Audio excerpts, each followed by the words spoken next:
casting members. Thank you guys for all being here. It's a very honor to be here with the Crown Prince. So again, please, your cell phones off. Please do not take out your cell phones. لطفاً تلفن‌ها همه just put away. We're going to maybe have an opportunity for a picture at the end. We'll know. And then it's an open dialogue, open discussion. Raise your hand. من میام اونجا. Just keep it under 1 to 2 minutes. I'd like to introduce Crown Prince Reza Pahlavi.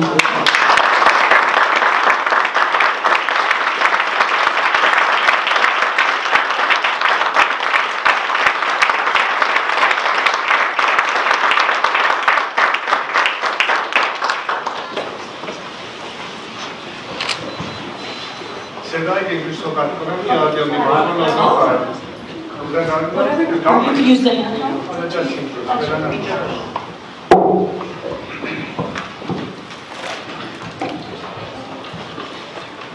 Thank you everybody for being here again.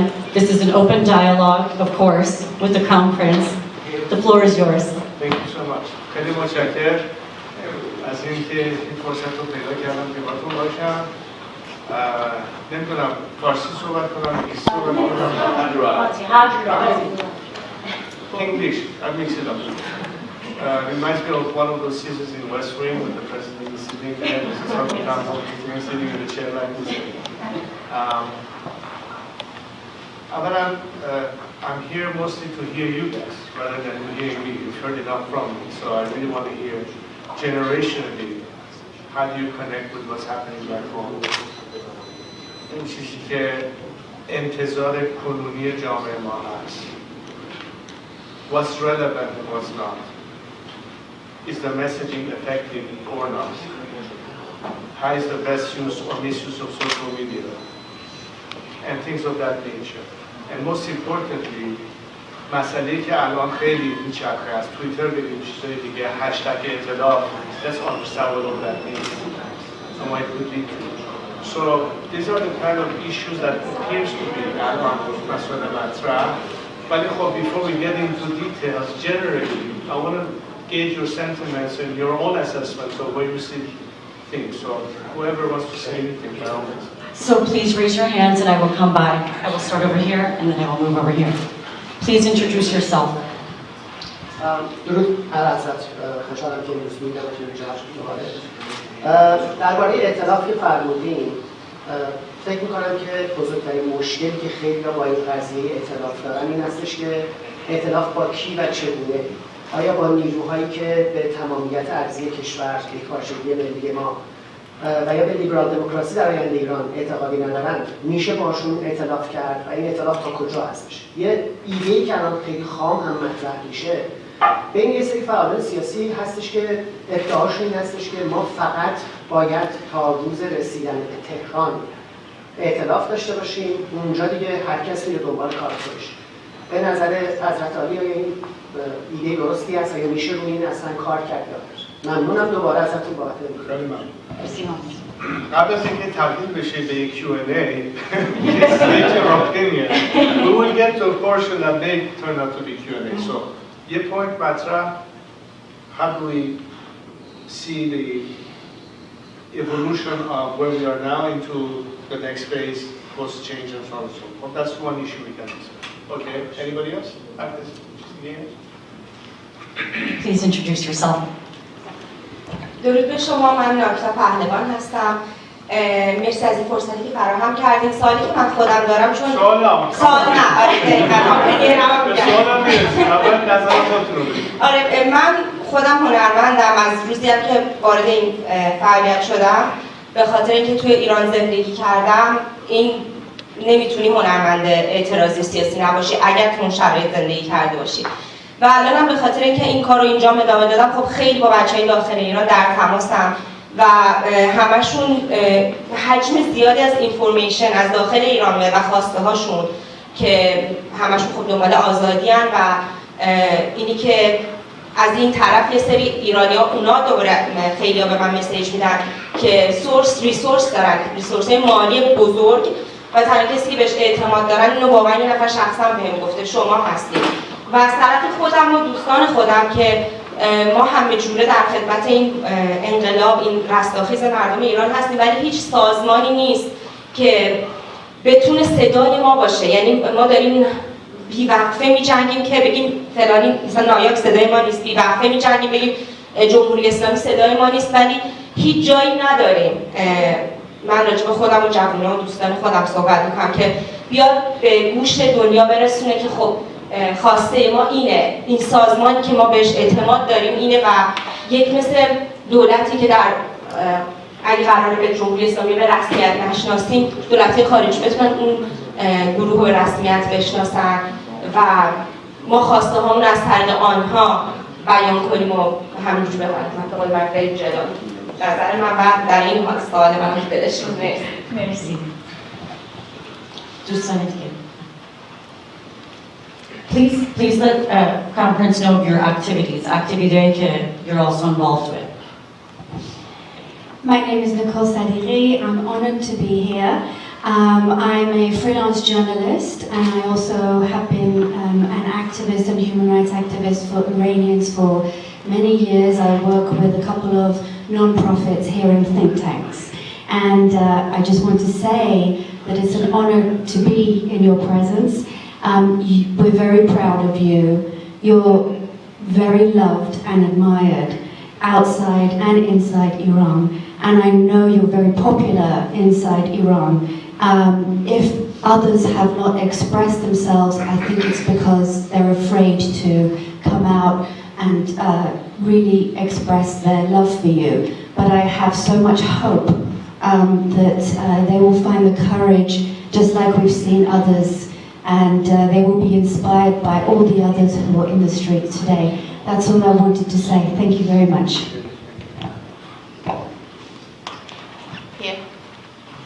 Yes. Hi, I'm Shada Mohammed. I'm a first-generation Iranian American, 33 years old. The last time I went to Iran was 30 years ago. I didn't come here with a question, but you opened up a very good conversation as to what can we be doing online or how can we express ourselves better. A question a lot of people ask me, is Iran a safe place to go, to visit, to tour, to explore? And I don't know the answer to that question.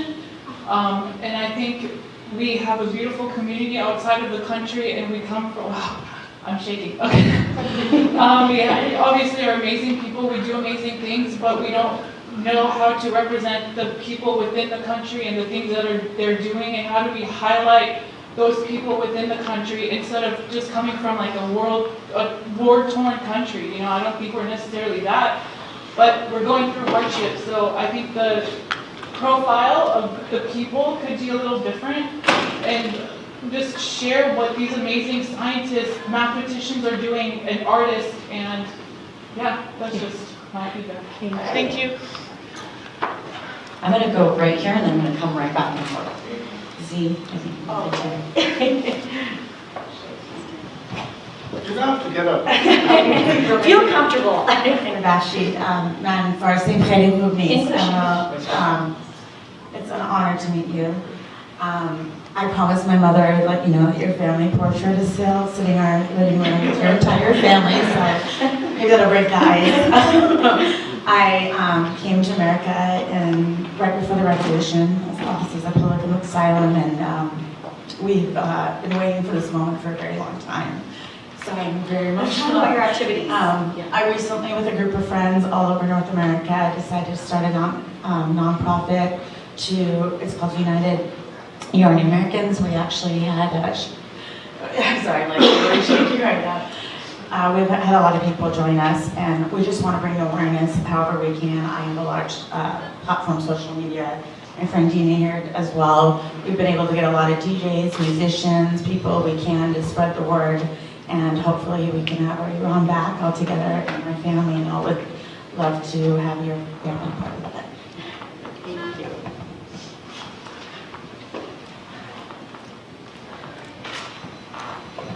بخشید قدنم کوتاست باید باشم. اصلی پهلوان هستم، مدیر مجله فردوسی. درود بر شما. شاهزاده، من دو تا نکته دارم میخواستم از شما بپرسم. شما اول کسی بودید در واقع میتونم به صراحتی رو بگم که امروز فقط اتحاد رو مطرح کردید، خیلی به سالهای خیلی طولی میرسه و امروز میرسیم به نقطه‌ای که همه به همینجا رسیدن و اون حرکت بسیار موفق بود. و دومی حرکتی که شما به نظر من فکر می‌کنم که مین شما بودید، نه به جمهوری اسلامی بود که یه حرکتی بسیار موفقی بود در این سالهای اخیر.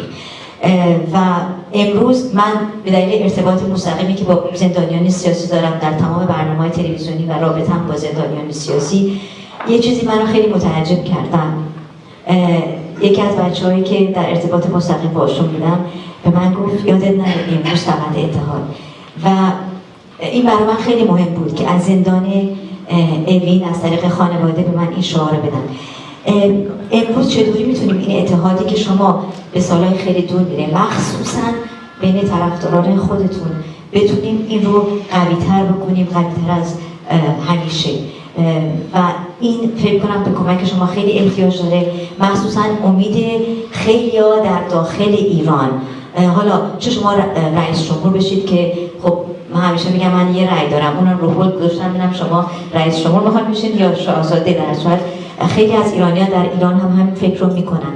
این چطور ما میتونیم این اتحادی که شما صحبتش کردید رو بیشتر گسترده کنیم و بتونیم این اتحاد بین خودینم، اتحاد، اگه من دوست دارم شما معنی اتحاد رو به من امروز بگید که اتحاد برای شما چه معنی داره، ولی بیشتر فکر می‌کنم اتحاد با خودی که معنی نداره، ما باید اتحاد با غریبه ها داشته باشیم. این رو بیشتر دوست داشتم نظرتون بپرسم. ممنونم. Yes.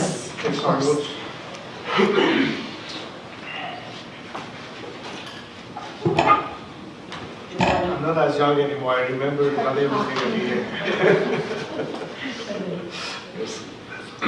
Should we continue with questions or should we Well, comments? or Yeah, and then whenever you're ready, we might have just please let them know of your activities. Everybody in here, I know I've worked with you somehow. Please let them know what kind of activities you're involved with.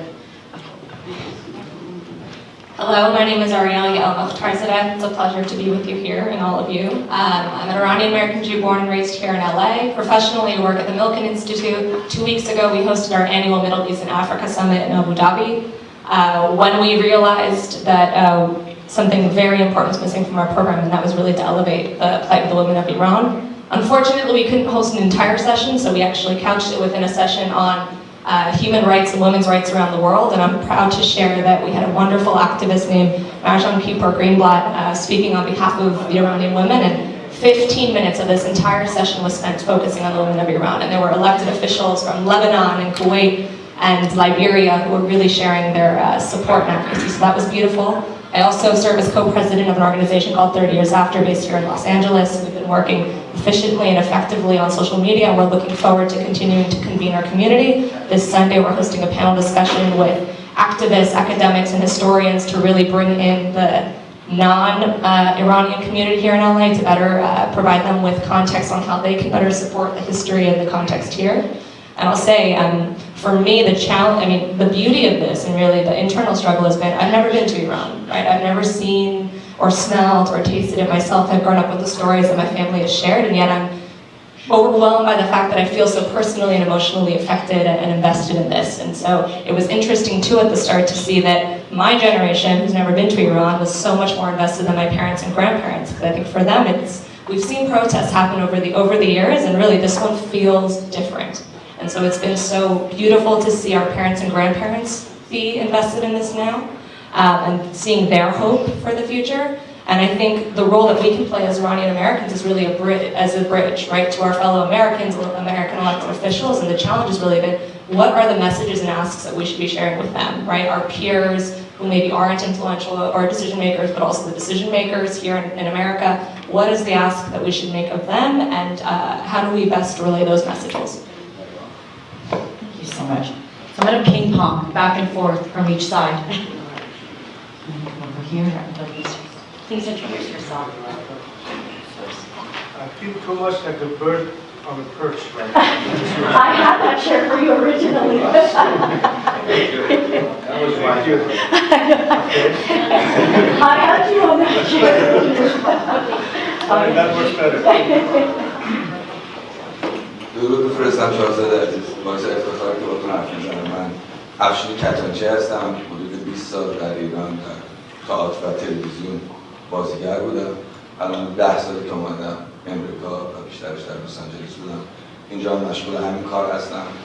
همین الان مشغول تمرین برای یه کاری هستیم که روند انقلابو داره در واقع نشون میده. در ماه آینده در اینجا اجرا داریم. من چیزی که میخواستم بگم اینه که من وقتی از ایران اومدم از طرفداران شما نبودم. توی خانواده شما ارادت داشتم ولی تو این چند سال در واقع طرفدار سرسخت شما هستم و خیلی سپاسگزارم ازتون از روندی که در این مدت داشتیم و همیشه دیدم که وقتی من سخنرانی شما رو میشنوم میگم این از این بهتر نمیشه.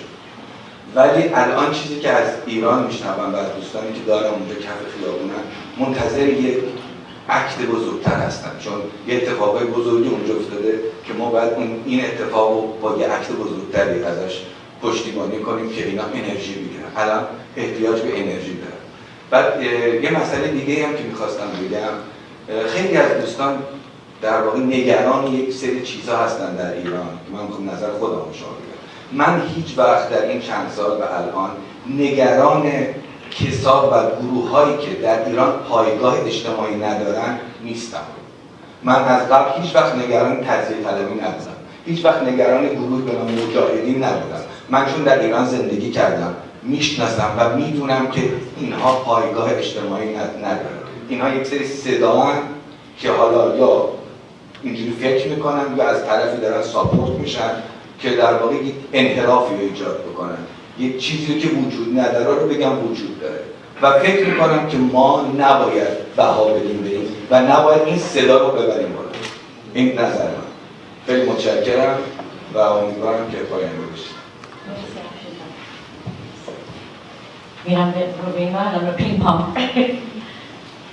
That's your workout for the day. I know. درود به شما حضرت. خیلی خوشحالم که در خدمتتون هستم. من امیر شماری هستم، عضو حزب مشروطه. واقعا احساس خیلی خوبی دارم که برای اولین بار شما رو از نزدیک میبینم. من ارتباط دارم با کسانی که داخل ایران بالاخره تو خیابون فعال هستن. همه ما ارتباطاتی داریم و نکته‌ای که الان مطرح میشه داخل ایران در ادامه صحبت‌های دوست خوبم آقای کتانچی، همه منتظر اینه که درون و بیرون ایران به هم وصل بشه به شکلی، حالا چه از نظر مالی چه از نظر فیزیکی. الان خیلی فاندریزینگایی که میشه، داره خرید پرچم میشه، بنر درست میشه، تظاهرات برگزار داشته، خیلی عالی برگزار شده. حالا ایراده کوچیکی هم بوده که به چشم نمیاد، برآیندش خیلی خوب بوده. ولی من فکر میکنم که این فاندریزینگ‌ها و پول‌ها باید بره به سمت داخل ایران دیگه، مثلا که الان اعتصابات سراسری شروع شده و حتی اگه بشه یه کانالای مرزی باز بشه با روابطی که حتما شما خیلی گسترده تر دارین، شناخته که دارین. من خودم در جریان افراد داوطلبی هستم که میخوان برن داخل ایران و فعالیت بکنن، کارهایی بکنن، برنامه‌ریزی بکنن، تیم ساخته بشه و فعالیت‌های تاثیرگذار که مردم داخل ایران نگن اینا فقط اونور دارن میگن لنگش. ما خودمون هم بتونیم بریم داخل ایران و واقعا این داوطلبا رو من خودم چند نفر میشناسم که هستن و مطمئنا خیلی تعداد بیشتری که داخل ایران بتونن فعالیت‌های فیزیکی انجام بدن، پول با خودشون ببرن، جونشون رو بذارن، خون بدن. مثل واقعا خون ما اصلا رنگین‌تر از کسایی که داخل ایران دارن کشته میشن نیست. سپاسگزارم و متشکرم.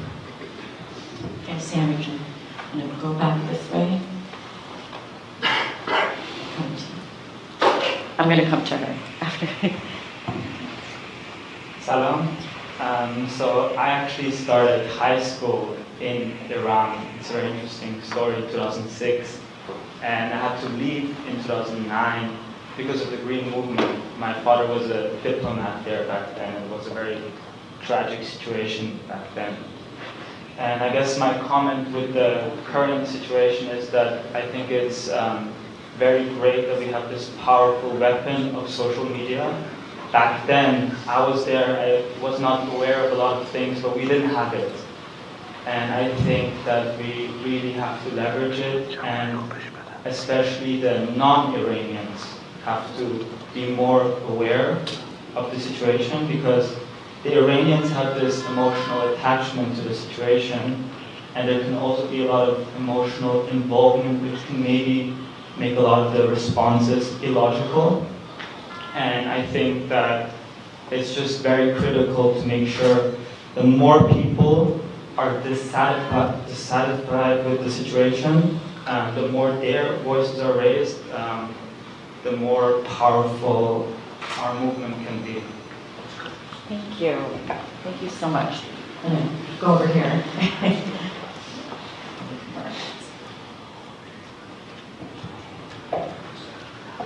Please introduce yourself.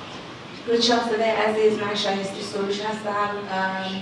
سالهای سال توی تلویزیون بودم و بزرگ شده دبی، ترکیه، تو مالزی کار کردم. تو کشورهای مختلف هم مهاجرا رو دیدم، هم فرهنگ داخل ایران خوب میشناسم. منم مثل آقای کتانچی شاید زمانی که ایران بودم فکر نمی‌کردم که خانواده پهلوی سولوشن باشه برای آینده سیاسی ایران. اما در حال حاضر دوباره مثل آقای کتانچی توی سالهایی که گذشته و امریکا بودم دیدم که هیچ کسی به اندازه شما کوالیفاید نیست که این لیدرشپ رو بگیره. چند تا کامنت دارم. کامنت اولم این هستش که وقتی با بچه‌های داخل ایران صحبت می‌کنیم، اون 17-18 ساله‌ای که الان دارن تیر می‌خورن و می‌میرن، من فکر می‌کنم اونا نیاز دارن شما رو بهتر بشناسن. و there is a disconnect between this American image و ایمیجی که شما داره بین ایرانی‌های داخل آمریکا و آمریکایی‌ها و بچه‌هایی که داخل ایران هستن. اول از همه میخوام اینو بهتون بگم که من به عنوان کسی که کار برندینگ و مارکتینگ و تلویزیون میکنه در خدمت شما هستم، چون در حال حاضر خدمت کردن به شما یعنی خدمت کردن به ایران. پس این اول از خودم. و مسئله بعدی این که موافقم دوباره با آقای کتانچی که فکر میکنم مردم نیاز دارن به یه موو بزرگتر. در آخر ما یک کشوری هستیم در خاورمیانه که شاید نیاز داشته باشن یه چهره محکم‌تری رو از شما ببینن. و اینکه دوست دارم بدونم شما این آینده رو چجوری می‌بینید و اینکه از ما به عنوان این نسلی که الان اینجا هستیم و افرادی که داخل ایران هستن چی میخوان، چی لازم داریم برای اینکه قدم‌های بزرگتری رو برداریم بریم. I'm going to come back to that side. Maybe we can take a couple of more questions or comments, and I can address some of the issues, and we can go back to it. Of course.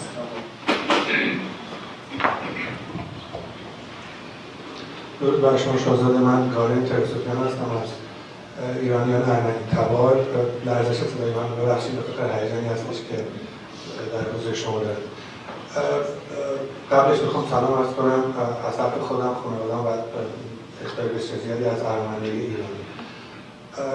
من همونجور که شما بودیم نمیخوام سوال بپرسم، اما میخوام اپینیون خودم با شما هم شیر بکنم. در تظاهرات و مبارزاتی که در 3 سال اخیر در ارمنستان من شاهدش بودم، به دلیل طولانی شدن مبارزات و طولانی شدن تظاهرات این یک نسلی رو به وجود آورد که نه به رژیم حاکم و نه به اپوزیشن اعتماد زیادی ندارد. من ترسم از این هستش که اگر مبارزات در ایران طولانی‌تر بشه، یک همچین نسلی رو در جوانان ایران مشاهده باشیم و میخوام که یه راهکاری یا راهنمایی از شما در پایان صحبتاتون بشنوم که این نسل که میتونه یک گپ بسیار بزرگی باشه که به پادشاهی خواهی در ایران آسیب برسونه، اون راهکار رو در اطاعت شما بشه.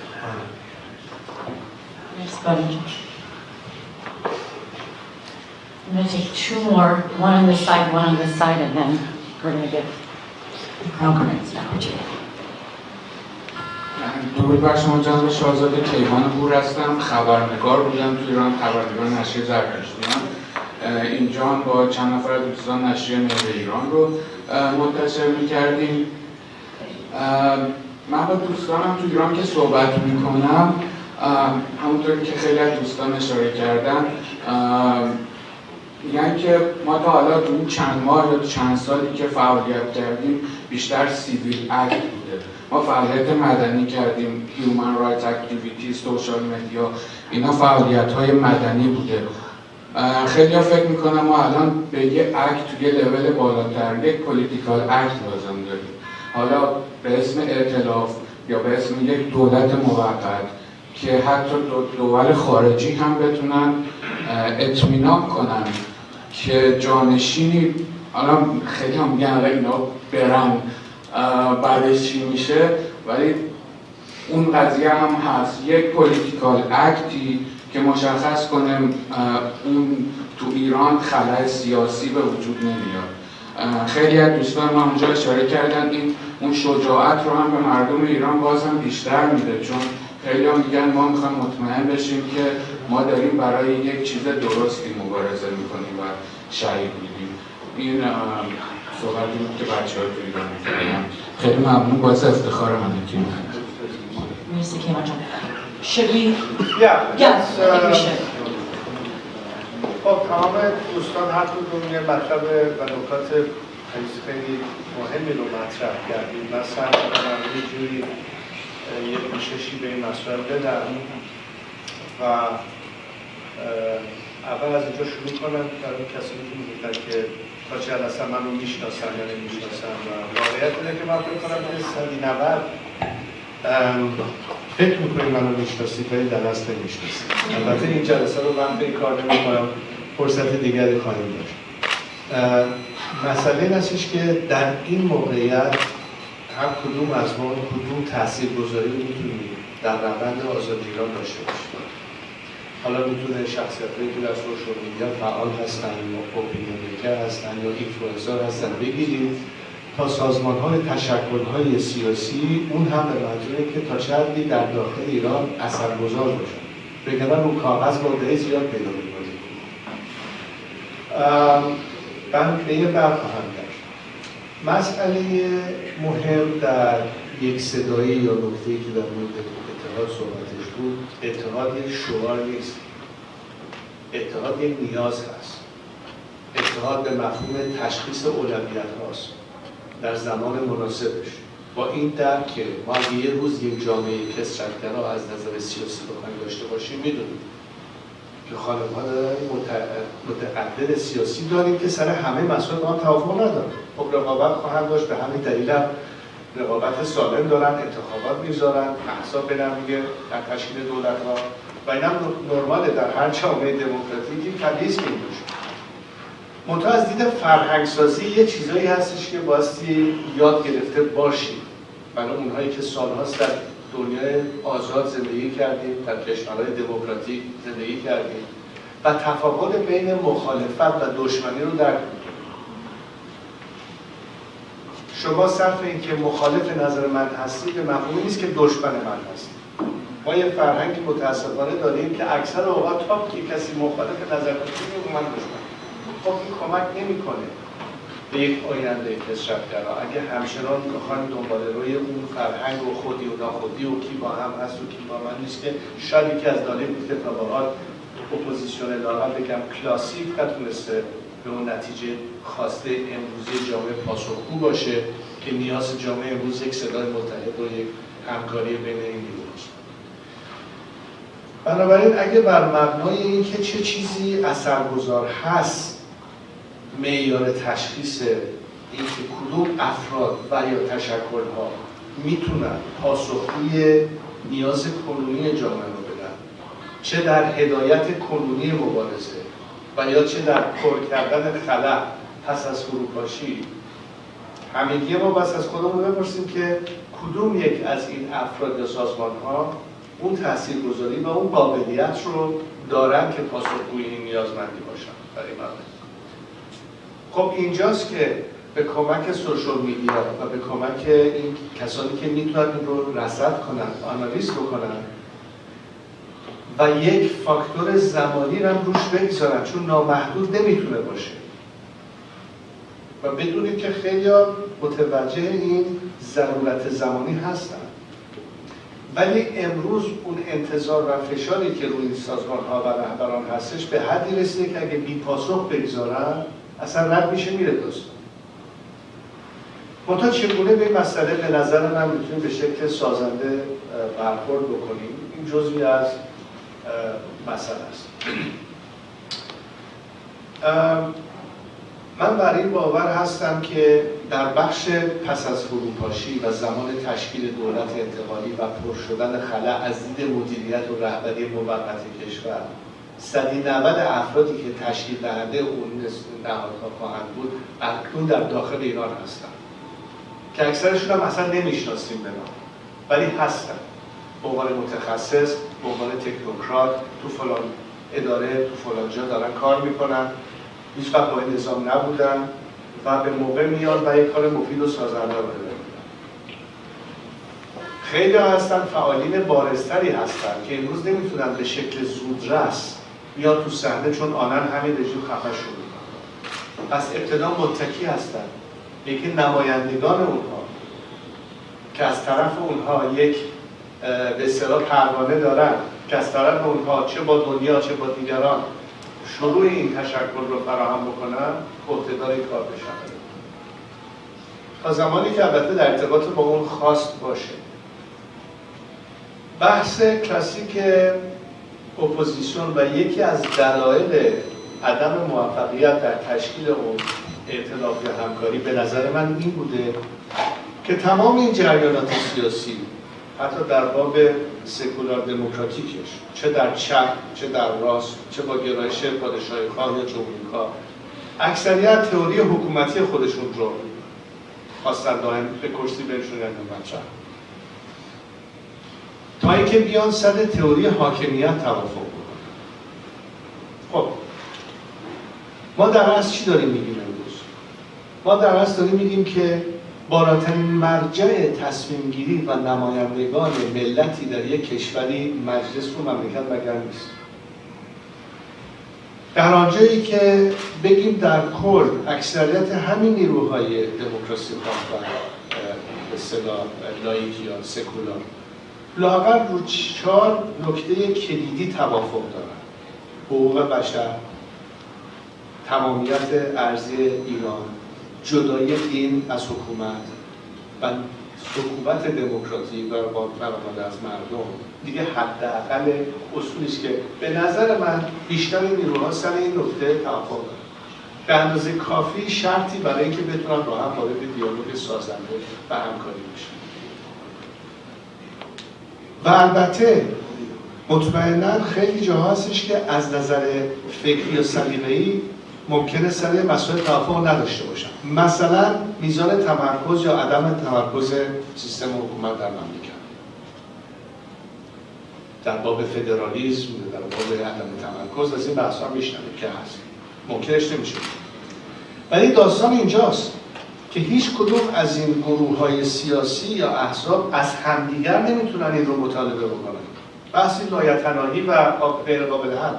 تنها جایی که باید قبول داشته باشیم که مکانیزم حل این اختلاف نظرها، وزنکشی نظرات و خواست اکثریت جامعه هست، یک مجلس مؤسسا میتونه باشه. پس هدف سیاسی کلکتیو همگی ما برای اینکه این اتحاد هدفمند باشه، اتحاد for the sake of اتحاد is window dressing، ولی هدفمند باشه. هدف ما چیه؟ هدف ما بگیم که در این مرحله از هر نگرش حزبی ایدئولوژیک سیاسی باشیم. اولین هدفمون مسلماً انقراض نظام هست، چون حتی اصلاح طلبان دیروز به این نتیجه رسیدن که بیفایده است و باز گذر کرد از اصلاحات و راهشون رو به سمت خودمون که از ابتدا گفتیم پای حکومت دینی در مملکت هست به این جا نخواهیم رسید.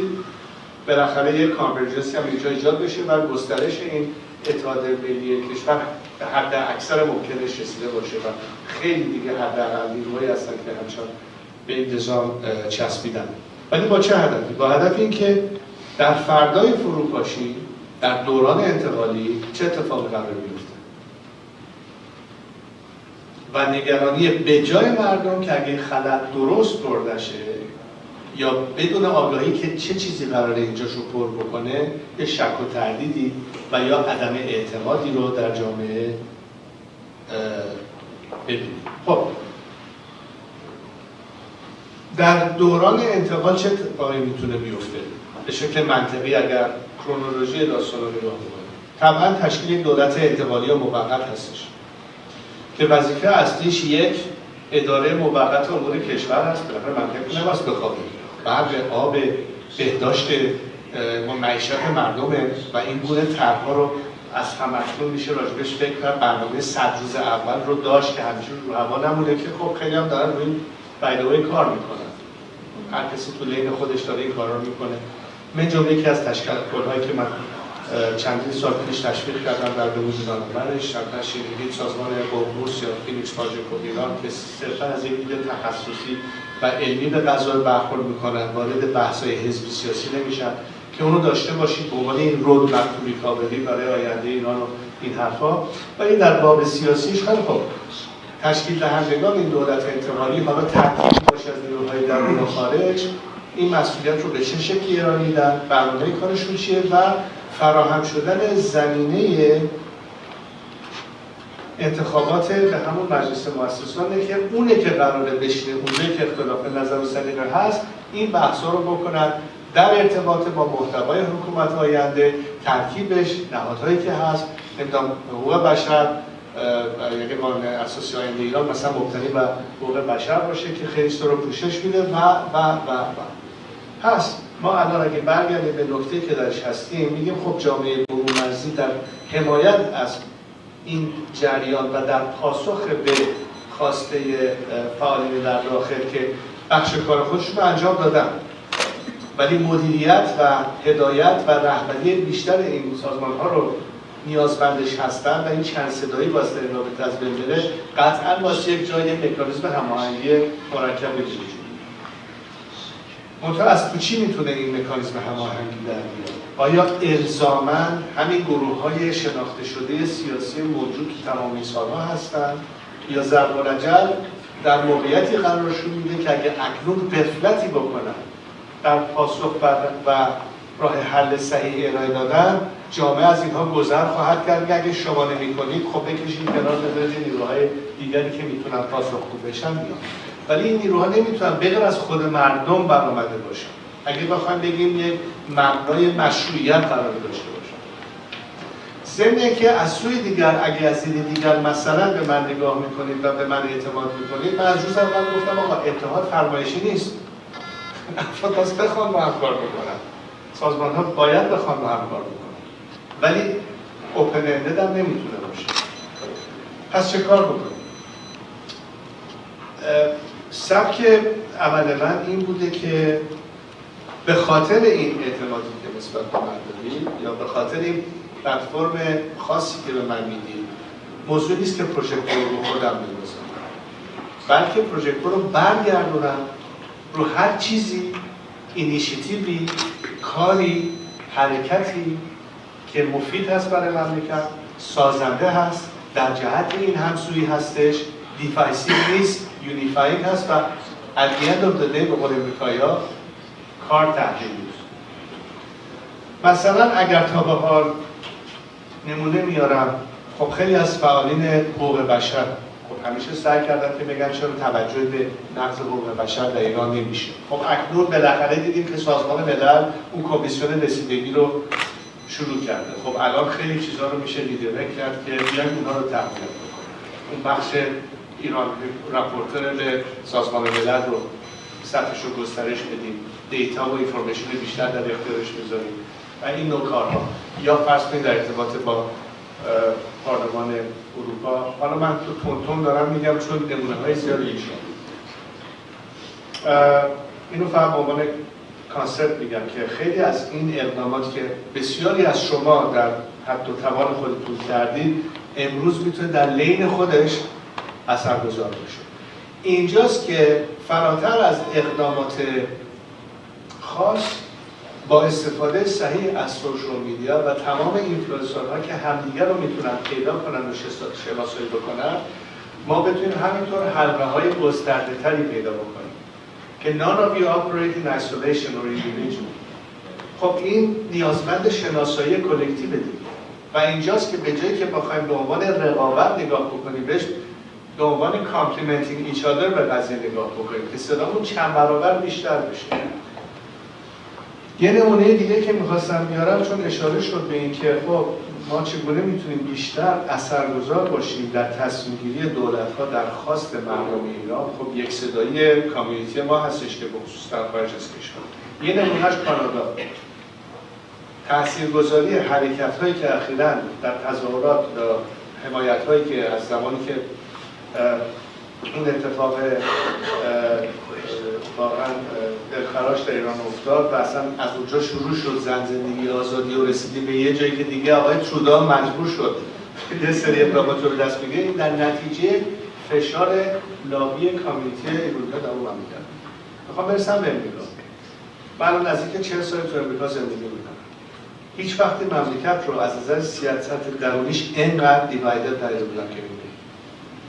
حالا چرا اینو میخوام پیش بکشم؟ به خاطر اینکه وقتی که مسئله اسرائیل پیش میاد، شما کلیمی باشید، چه امریکایی یا از هر کشوری، وقتی موضوع اسرائیل مطرح میشه، چه دموکرات باشید چه ریپابلیکن، میچسبون به این آدم let's have one voice vis-a-vis Israel.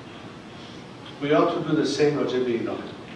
مبادا بیفتیم تو این تله‌ای که اگر یا دموکرات و ریپابلیکن در این بازی درونی اینا در این مورد ایرانی‌ها تقسیم بشن تا اینکه بیان بایپارتیزن سپورت برای مردم ایران رو خواسته مشترک هر ایرانی که در امریکا زندگی میکنه بکنه.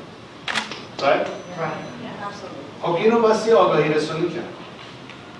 حالا اینفلوئنسرها، اونایی که در سوشال میدیا یا کسانی که اصلا در کار رسانه‌ای هستن، این رو واسه امروز بگم که بهترین راهی که ما به خاطر یک صدایمون وادار بکنیم که either side of the aisle تو کانگرس بیان و در ارتباط خاص جامعه ایران پالیسی یا اقداماتی رو مطرح بکنن در حمایت، بلکه حتی به مرحله اکزیکیتیو برانچ برسه این رو مجبور شن در قالب سیاست خارجیشون بیارن، که ما خوشحال بشیم که تونستیم از بحث JCPOA 2.0 در بیایم و بریم به سمت ماکسیموم سپورت و فقط لیمیتد نباشه به ماکسیموم پرشر، چون بالاخره هنوز مردم دارن بهاشو میپردازن.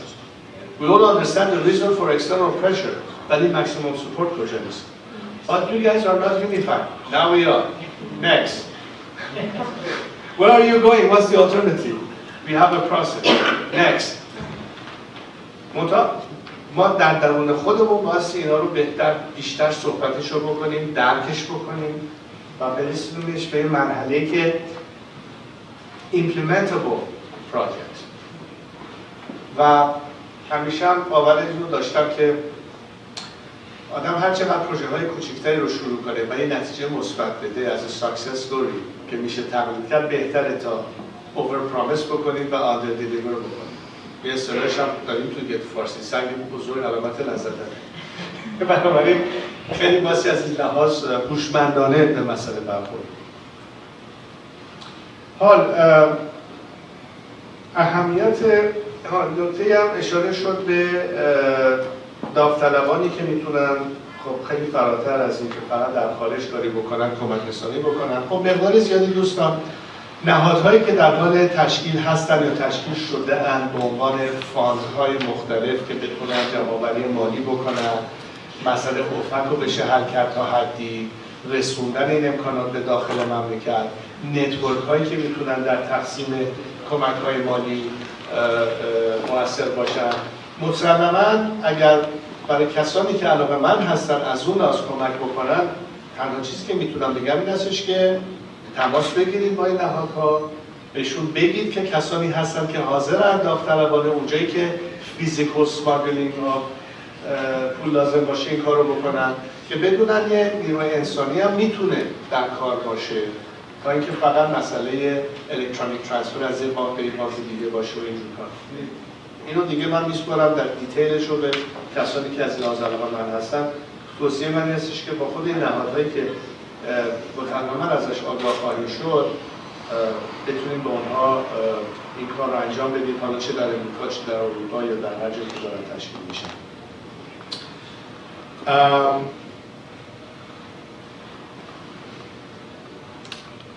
سوال بود که ائتلاف رو با کی و چی؟ فکر کنم تا حدی این رو من پاسخ دادم و معیار تشخیص و اندازه‌گیری از دید تاثیرگذاری و مشروعیت واقعا همینه که الان میگم، تا چه حدی تاثیرگذار هستن در فرآیندی که در داخل ایران میگذره.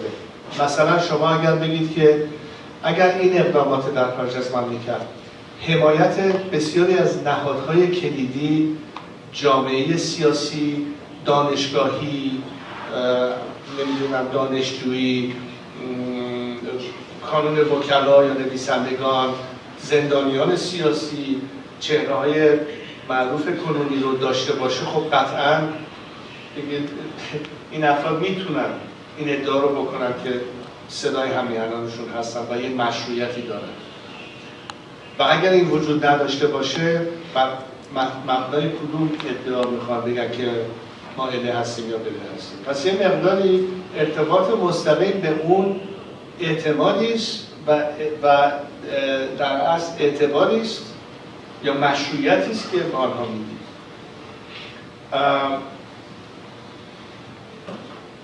مفهوم کسی که ائتلاف در بحث سیاسیش یه معنای خاصی داره. افراد با هم ائتلاف نمی‌کنن. افراد میتونن با هم یک گروه همصدایی ایجاد بکنن.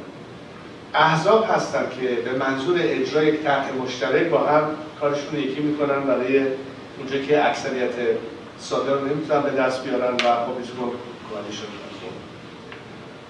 و چون استفاده غلط از واژه ائتلاف یک انتظار بیجایی رو ایجاد میکنه، ما باستی درک این که اصلا منظور چیه از این که الان این هشتگ ائتلاف اینقدر جا افتاده چیه. من این مقدارم بازی‌های جمهوری اسلامی در این یه ذره می‌بینم راستی، برای اینکه یه چیزی رو می‌خوان جا بندازن که از دید غلطش نشدنی است که اگه نشد بگن دیدید نمیشه و باز بگن که خب اپوزیسیون نمی‌کنه. حواستون به اینم باشه در وسط این. اما اولا صحبت چی رو می‌کنیم؟ بعضی از تشکلات داخل ایران هستن، بعضی تشکلات خارج از ایران هستن. یکی از دوستان به این مسئله به درست اشاره کرد که ارتباط بین این دو طرف خب مدام باید باشه. اگر ارتباطات رو ما بتونیم امروز راحت‌تر بکنیم یا گسترده‌تر بکنیم، اگر بخش ارتباطات اینترنتی رو بتونیم حل بکنیم که روش داره کار میشه، خب قطعاً خیلی وسیع‌تر و بهتر میشه ارتباط دو طرفه داشته باشه. اینا کمک خواهد کرد به وجود اومدن این زمینه همکاری. تعریف منم در این ائتلاف این هستش که هر سازمانی، هر جریانی با هر ادعایی اینو قبول داشته باشیم که زمان برای رقابت در آینده سیاسی کشور خواهد بود. الان اکنون وقتی زمان رقابت نیست و هر کدوم از این جریانات یا مدعیان سیاسی این رو درک نکنن، یعنی تو باغ نیستن. منتها اینو کی میتونه بشونه؟ من البته میتونم بشونه، مگه نگفتم 40 سالی گفتم، ولی کجاست که عوض شده؟ کجاست که الان یک فاکتوری است که تا به حال نداشتیم؟ ما همه متحدین.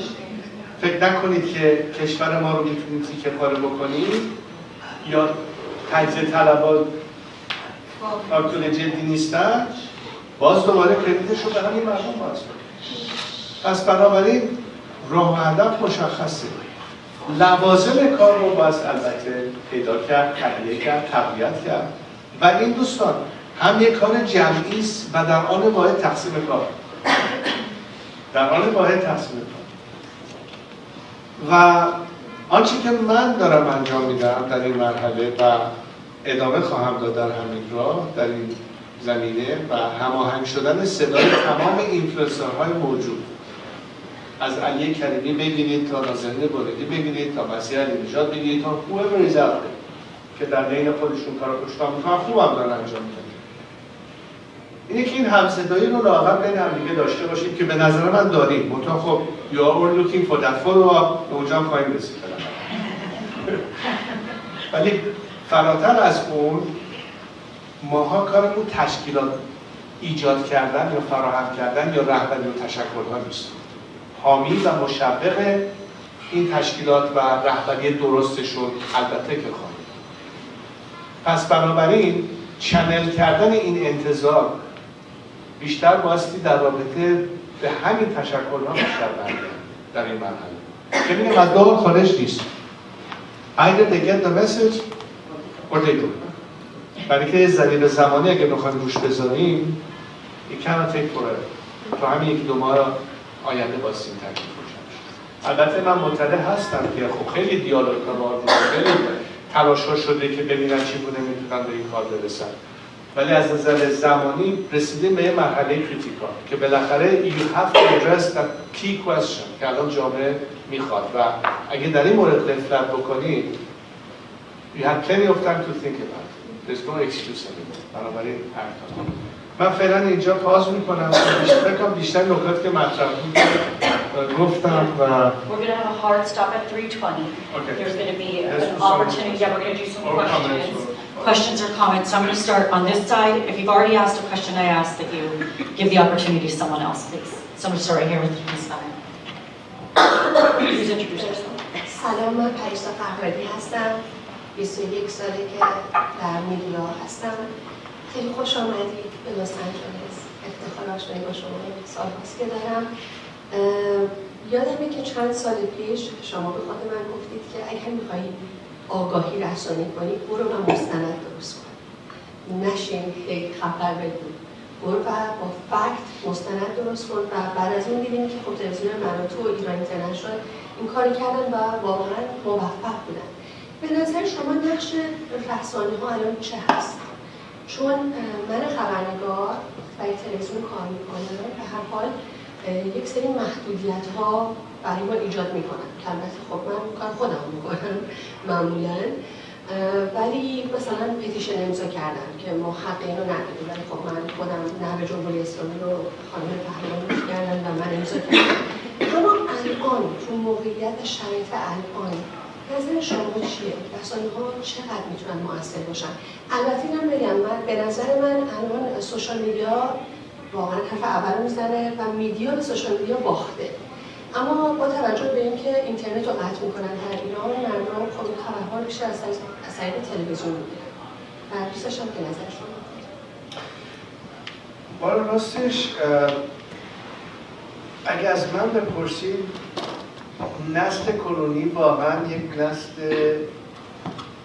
از هر نسل دیگری قبل از خودشون متفاوت‌تره و اولین چیزی که فکر کنم رسانه‌ها میتونن کمکی باشن در درک خواست نسلی که حتی ادبیاتش متفاوته از ادبیات نسل خودم چه برسه به نسل پدر و مادرانمون و بروز شدن نسبت به این خواست و ادبیات اولین قدمه در اینکه این دیسکونکت دوباره ریکونکت بکنه و ما اگه بخوایم مکسیموم نیروها رو در خدمت این نسل قرار بدیم قبل از هر چیز حرفش رو بفهمیم و من نمیخوام قضاوت بکنم که آیا رسانه‌هایی هستن که بیشتر میفهمن یا کمتر میفهمن فقط به عنوان یک سوال کریتیکال میگم که با درک نکردن خواستشون و ادبیاتشون از قافله عقب و باز بروز بشیم نسبت به خواست این نسل و پروژه‌ای که میخواد بره چون آینده دست اینا قرار و تقویتشون نسبت به خواستهاشون امر بسیار کلیدی است و ترجمه این خواسته رو فکر کنم رسانه‌ها اولین خط مقدم این اطلاع رسانی هستن به بقیه کسانی که دنبال میکنن روی این نکته و تفاوت رسانه‌های ارگانایزد با سوشال میدیایی که خب anybody could be their own self individual broadcaster ولی رسانه ارگانایزد که صحبت میکنیم از editorial content و انالیسیس و چه چیزی واقعا مطرح است و اینا و تشخیص اون چیزی که موضوعیت داره با چیزی که نداره خب خیلی مهم یعنی فقط اطلاع رسانی نیست یه مقدار در اون دیرکشن خاص جامعه پیشرفتن هستش و تفاوت بین کلاسیک میدیا از اپوز تو میدیایی که در راستای کاری که به هر حال نهایتاً به جنبه سیاسی داره در اون قالب بتونن موثرتر پیش برن چون اونم یه نوع ورلنس میدیاتیک رو برمی‌سازه مردم داخل نسبت به بعضی رسانه‌ها اگر عکس العمل منفی دارن به خاطر اینکه فکر کنم رسانه‌ها اصلا حرف اصلیشون رو کاورج نمیدن خودشون میرن این موضوعی رو موضوع میکنن که اصلا موضوع اونها نیست به طور مثال I'm going to ask if everyone could keep their comments and questions for 30 seconds. And if you have a question in English, Shahzada, if you could respond in English, that would be great. Thank you. So I'm going to finish on this side and we'll go row by row to see. Did you have a... Yes. So I'm going to ask in English. Mike Castoroni here. Been politically active for 20-some years, and been mostly active on the keyboard now for the last few months. One of my biggest frustrations is that I feel like I'm running out of time in helping, and I think you kind of talked about that. And one of the other frustrations I have is that I feel like the political organizations haven't done enough to actually come together. One of the things that I've noticed over the last 3 months is I've seen a lot of younger people becoming more active that you never saw being active, which is a blessing, and I'm grateful to the Iranian people inside of Iran for having awakened those young masses here, especially in the US. You mentioned that you're pushing and working towards getting the social media influencers and others together. Is there something in the works right now that younger individuals who aren't part of any political organization can look towards and say, hey, I can put my efforts here? Because my own frustration is I don't know what else to do outside of what I'm doing on social media and going to protests and you know, hashtagging and signing petitions, but I feel like it's not enough, and I am running out of time, and the Iranian people are running out of time in having some sort of coalition outside. So if you can provide some information as to where I can go and others like me can go, I think that would be very useful to us. And thanks for being consistent in your message all these years. I really appreciate that. Shall I answer it? Yeah, and then I'll keep going on. Of course, there's a lot to be said about all this, and it goes way beyond the scope of this meeting. But in general, I think, you know, if we reward good behavior and discourage bad behavior, let me simplify the question. مثلا اگه بحث حاشیه‌ای رو یه عده میخوان را بندازن که باز دوباره موضوع پرچم و شیر و خورشید روش باشه و نباشه تا اینجاها زندانیان سیاسی که در حال در سرحد اعدام شدن هستن رو کار بکنیم redirect the priority و چیزی که موضوعیت داره با چیزی که بحث حاشیه‌ای است. عنوان مثال they need to hear from you. If one of those influencers says the right thing, say bravo. اگه کسی خواست نفاق افکنی بکنه، یکی از قیافه من خوشش نمیاد، یکی از قیافه مسیح خوشش نمیاد، یکی از قیافه اون یکی خوشش نمیاد، میگن that doesn't fly. Don't attack. Encourage unity. Reward good behavior. Put aside bad behavior. Free speech is free speech. ولی خطکشی هم لازم هست باز. We will not tolerate divisive discourse. That's betraying the sacrifice of people like Mahsa.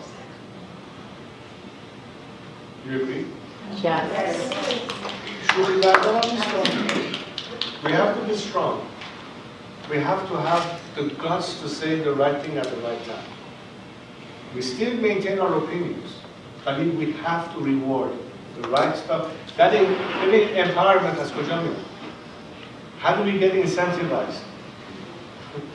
شما اگه مثلا بگم یه مقاله پوینت ایمپکتفول برسید و تو این به اصطلاح میخوام بگم the culture of social media, how many likes or retweets you get, that's an indication, right?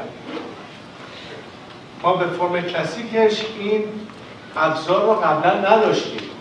یارو میرفت بالای منبر، خیلی معذرت میخوام میگم، هر دلیوری رو میگفت ولی در مقابل no measurable response پاش میشد میرم پیکارش. امروز شما نمیتونید یک حرفی رو جا به جا بزنید و یه ریسپانس نگیرید. Use that power now at your disposal.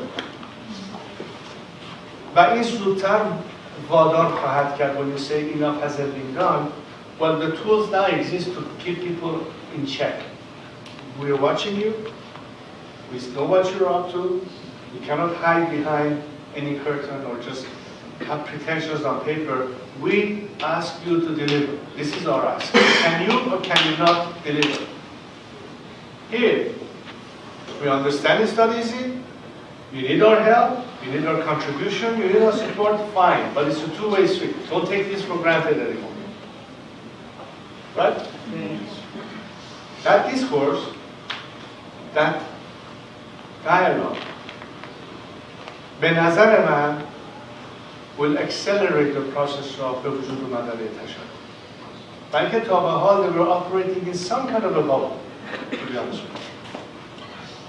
دیسکورس های اینترنال بود.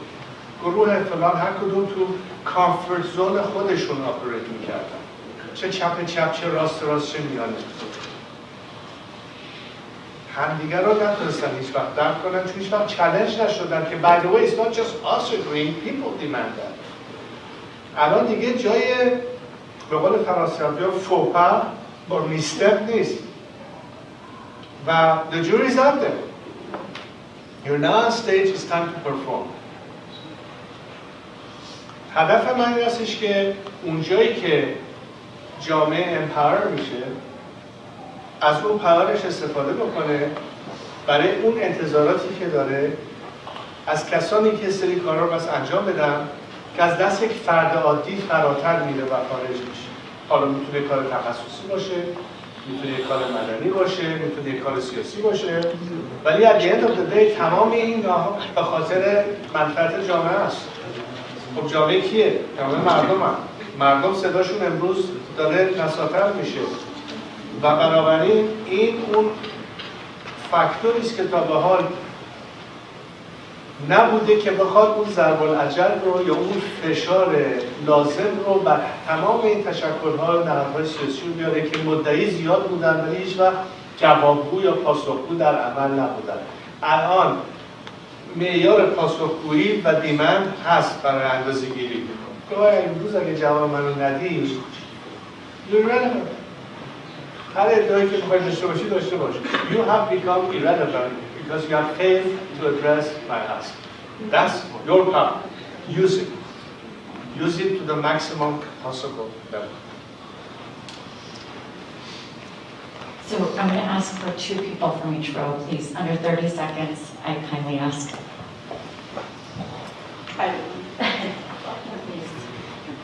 Thank you for being here. My name is Negan Ghaffari. I have a doctorate in education. I spoke with you when I just graduated college. We spoke about Pahlavi. I'm sure if you remember. I'm a commissioner with the city of Calabasas. I'm not an influencer. I'm a mom and an entrepreneur. But in my city, I was able to help our city push forward a resolution in condemning the government in Iran and supporting the people. And I've been helping other small cities with both local and in other states do the same in pushing forward resolutions with their small city councils. I think that there's a lot of power in micro movements like that. And that's what, and aside from helping with organizing and as Mike was saying, in working with, through my keyboard, that's what I've been doing, and also directly addressing people and asking them to post and share. You did an interview on November 2nd with VOA and where you talked about, paraphrasing, the fine line between intervention and support. And we find ourselves, the Iranian community, both in diaspora and in Iran, at the precipice of this tipping point, as Gladwell talks about, that it's important that the West also, in support and possible intervention, whatever that may look like, has confidence that the country won't, in that transitionary period, hopefully occurs sooner than later, doesn't spin into anarchy with external forces, who they may be, whether it's Russia or China or whoever else it may be, don't come in to exert their own personal interests or their own nation's interests. With that said, there's a need for a transition government, a transition team or committee, say you, and with humility and respect, I ask, are you willing to be part of such a transition committee? And if you are, who else do you see as that small group that would be able to, and you feel as in your experience would be able to be in service to the people of Iran, both from diaspora and within Iran? Thank you. Well, you know, that's the only thing that I have said and I've defined from 1980 when I was starting. What I'm committed to and where's the end of my political vision in life, which is reaching to the day that people finally go to the polls and vote their final choice of the future government. Which means that my commitment to transition and helping the process, of course, is knowing, of course, and telling you guys that I can't do this alone. And that's why I need to have the spirit of teamwork, which is why 2 years ago I brought a new vision to the table and saying, look, پیمان نوین is based on خرد جمعی و کار تیم. Only because I think that the best interest of Iran in the future is for us to gravitate away from being individual-centered and go towards making it systems-centered, which means institutions matter, not individuals. People come and go. و این رو بتونیم نهادینه بکنیم تو کشور. That's the vision. But during the transition, of course, there needs to be critical leadership, the appropriate mechanisms, and the coordination for them. I realize that, I'm cognitive of that. And therefore, the connectivity between those from the inside component, filling the void post-collapse of the regime, together with those from the outside, in direct dialogue with them, could form that transitionary mechanism. I referred to this earlier in our conversation today, what's the function or the purpose of a transitional governance. I don't know if I have yet the formula for the best way for its creation, but we can posit the question, it's a necessity that everybody realizes whether it is for purposes of domestic consumption or international consumption, because there has to be something they can support. One thing that makes it even more important for all of us to be extremely wary of the importance of a democratic process is because the biggest obstacle we have had as citizens facing an extremely ruthless, repressive, totalitarian system was their use of force. And the fact that a process of national reconciliation involves allowing for those who want to defect from this regime to join with the people, namely military and paramilitary forces, to reduce the cost of political change in our country and try to minimize as much as we can human loss and at the same time avoiding a crisis scenario of anarchy as opposed to controlled implosion. If you put yourselves in the shoes of the military or paramilitary who are on the verge of looking for the best moment to join with the people, and we are receiving more and more messages from them every day, there are still two elements that have yet to materialize and become concrete. Precisely beyond the scenario of change, the representation of that transitional force and the kind of international support that will be formed. Without these two key conditions, no matter how disillusioned the military and paramilitary forces are, it's not enough for them to abandon ship and find terra firma at the other side. They'll be stuck in no man's land, and once they leave, they're committed, and if you're not ready for that, that would catastrophically fail. What could be even worse, because this is the ideal scenario, by the way, but we could have worse scenarios develop that are unwanted but plausible. One of them is the absence of a democratic alternative or process. And to try to preserve order and integrity in our country and avoiding civil war, we may face scenarios of some kind of a coup, military or other. If it's the military, باز لاغر بهتره. ولی اگه از سپاه باشه دیگه یا درست میشه. Because we cannot afford a scenario of a failed state leading to another type of dictatorship which will put the idea of democratization way, and for years we'll have a, God forbid, a Pinochet style or Argentina style junta or Franco style regime. And it will be such a shame because we're so close. We're so close getting it. You addressed the question of the borderline between intervention and support. In that discourse, I've been saying for years that you have your most natural agent of change in that country, the people themselves. But the people themselves need support. They can go forever on the streets, risking life and limb every single day, and hold the fort until the cavalry finally arrives. به قول خودمون نوشابه بعد از مرگ سهراب خواهد بود if it takes place.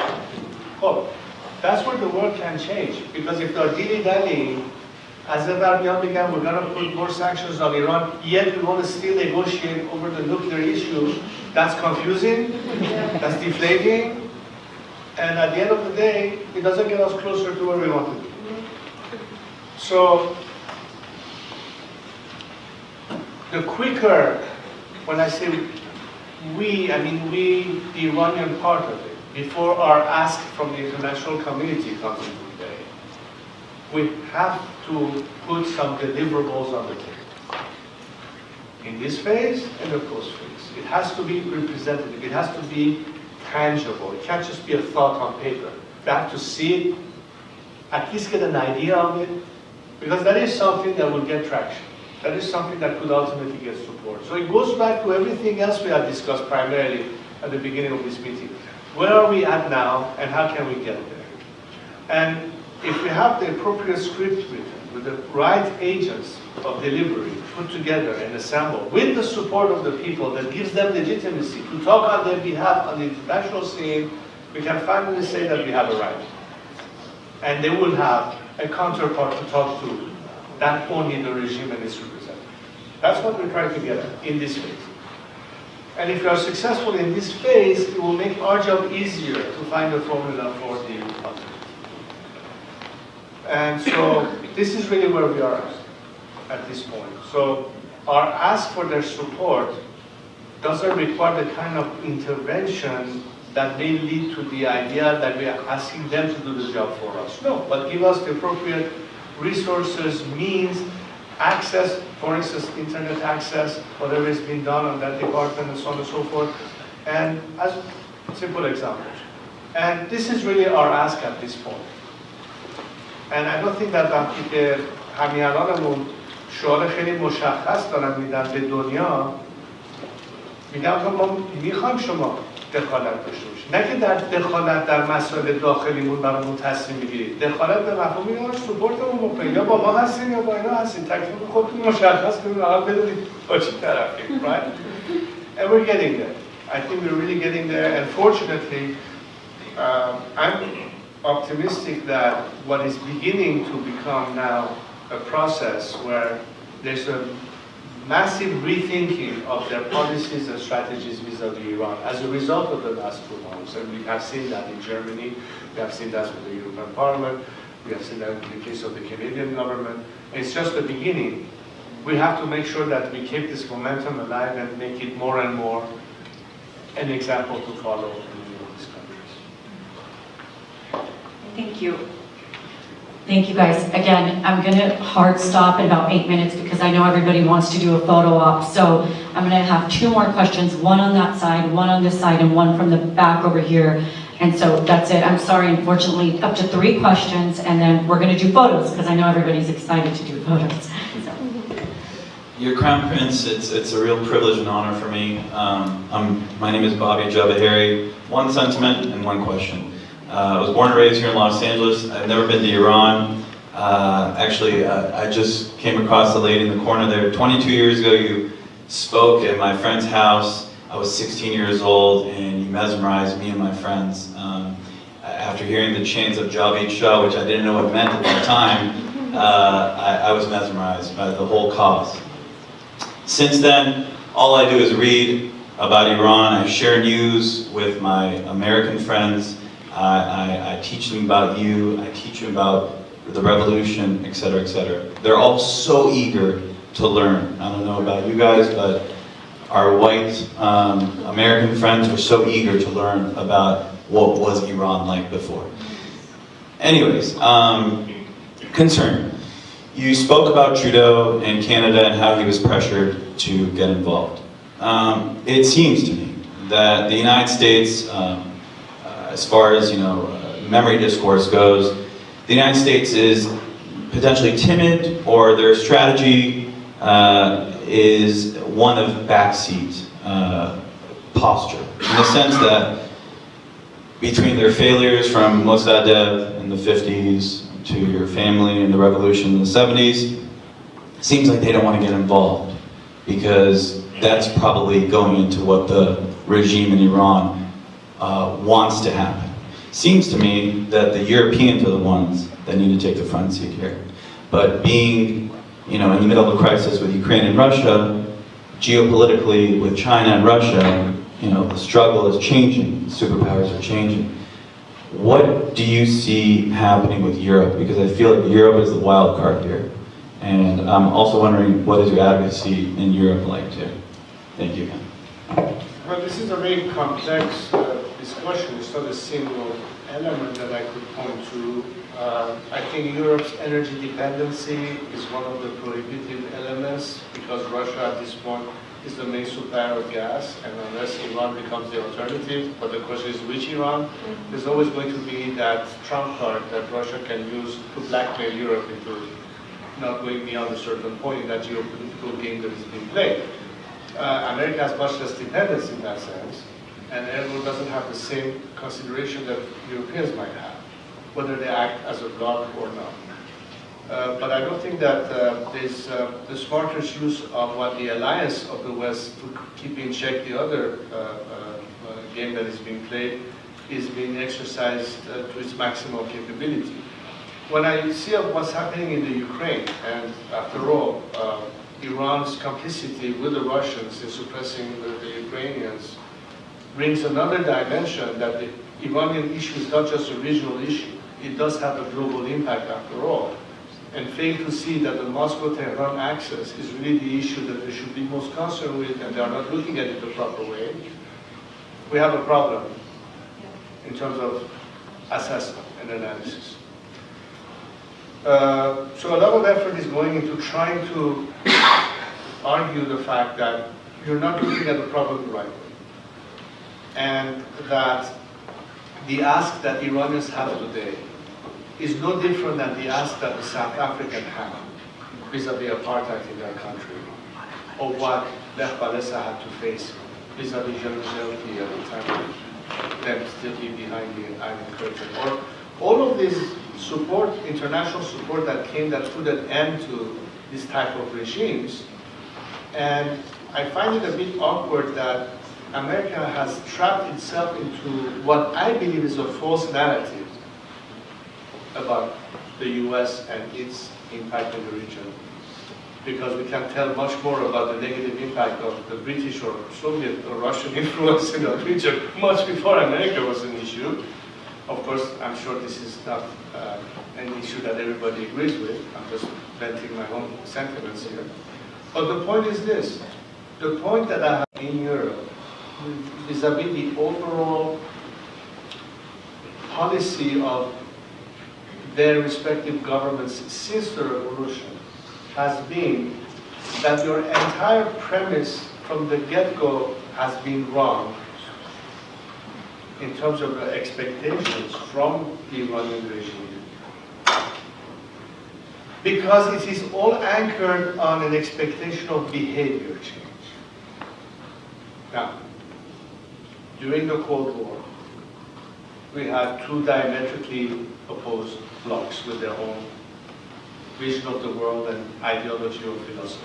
The communist bloc and international socialism or communism versus free enterprise, human rights, free world in the West, and that's the world in which we were living in the earlier mid-20th century onwards, since the end of the Second World War. But it was actually beyond plausible proven that this diametrically opposed world could coexist, to the point of even having military treaties with each other, controlling nuclear armament and salt, mad, as an example. And my argument was from the get-go that, look, you're dealing with a regime that its sole purpose and it's in its DNA, is exportation of a religious ideology with the goal to overtake the whole world and assimilate itself. To use the Star Wars allegory, it's like the Borg trying to assimilate the world. I see that sort of attitude.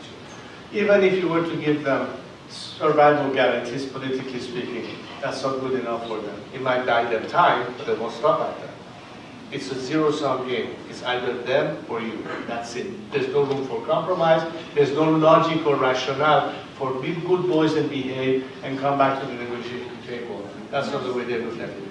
So therefore, all your policies of carrot and stick and sanctions to bring them back to the table was a waste of time and resources, and Iranians in the meantime had to pay the price of being victims of the consequences of sanctions. Because the purpose of sanctions, if any, should have been weaken the regime to the point that it implodes and regime change being the right solution. But because there was some screw up in Iraq, it gave the concept a bad name. Just because you screwed up there doesn't make the idea the wrong one. So if to redirect the narrative as a, oh my God, we did the wrong thing. No. The ask of the Iranian people today is man bar dictator. We want an end to this regime.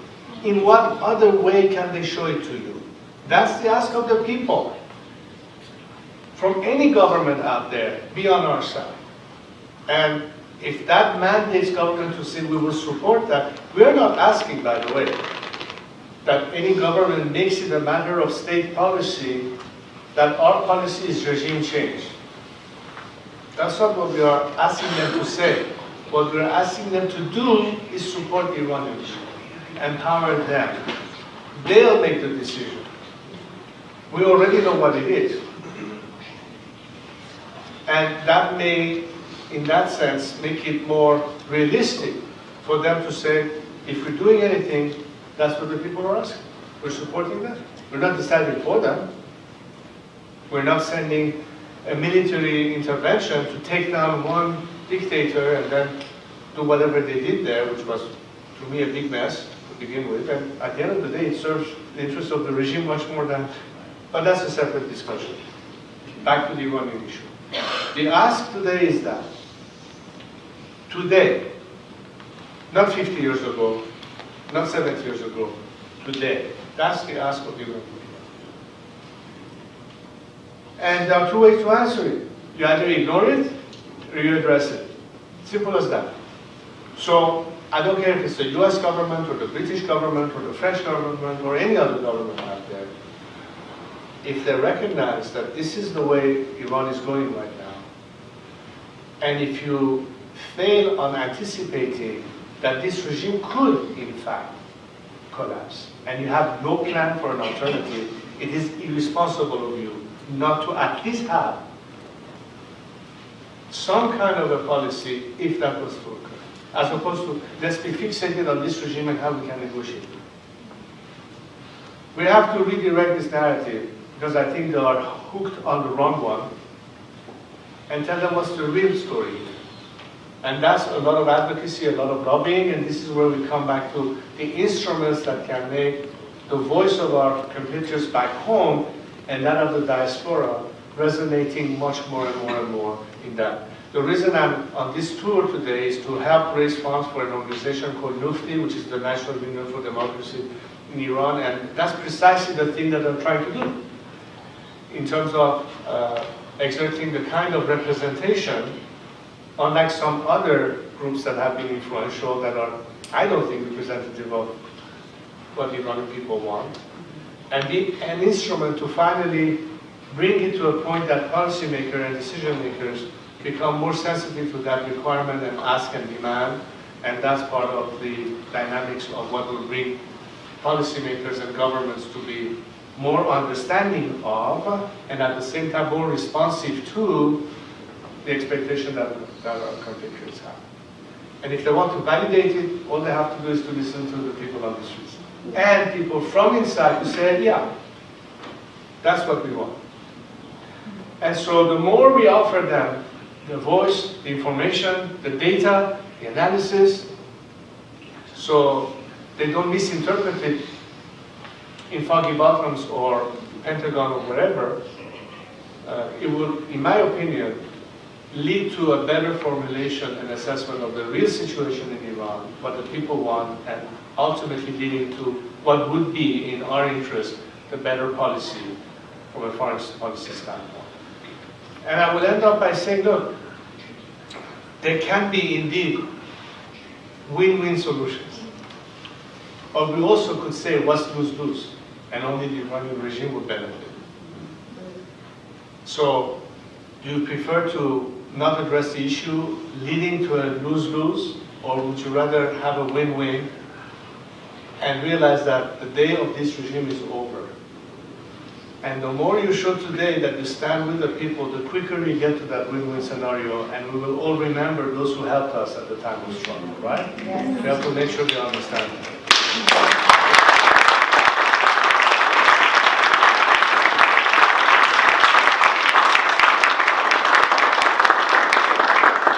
Thank you, Shahzadeh Reza Pahlavi, Crown Prince, for being here today. We know your time is extremely valuable. I think everybody in this room appreciates it.